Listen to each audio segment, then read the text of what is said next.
Former U.S. President Donald Trump courted evangelical Christians and women at two back-to-back Washington events on Friday. Although the loyalties of these blocs to him once seemed contradictory, they have now become a well-established part of his base.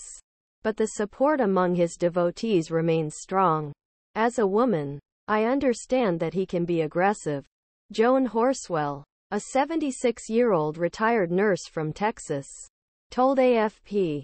But personally, I love it, he said at a prayer Ballot Booth summit hosted by the conservative Christian group Family Research Council. Trump, who is a rock star among white evangelical Protestants, 84% of whom voted for him in 2020, also maintains his place among women, receiving 44% of votes in the last election, according to Pew Research Center.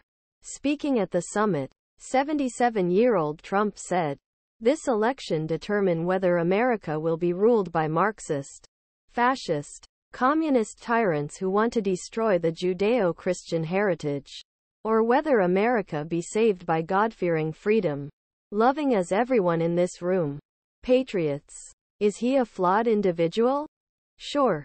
But most Christians would say we're all sinners. Jesus is not on the ballot, said William Wan, a 60-year-old Catholic engineer from Winter Garden, Florida, who attended the summit. Still, Trump may seem offensive to many people.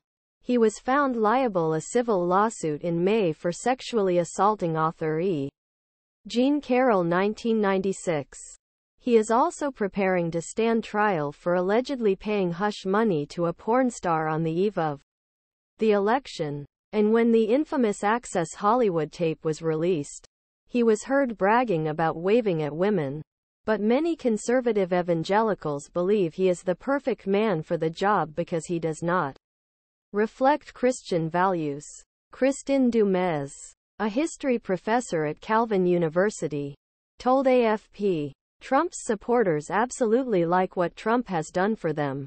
Du Mez said, "But I think a lot of people are also pretty happy with how Trump did it. It highlights his take no prisoners approach, getting conservative Christians what they want. From ending the federal right to abortion, recognizing Jerusalem as Israel's capital."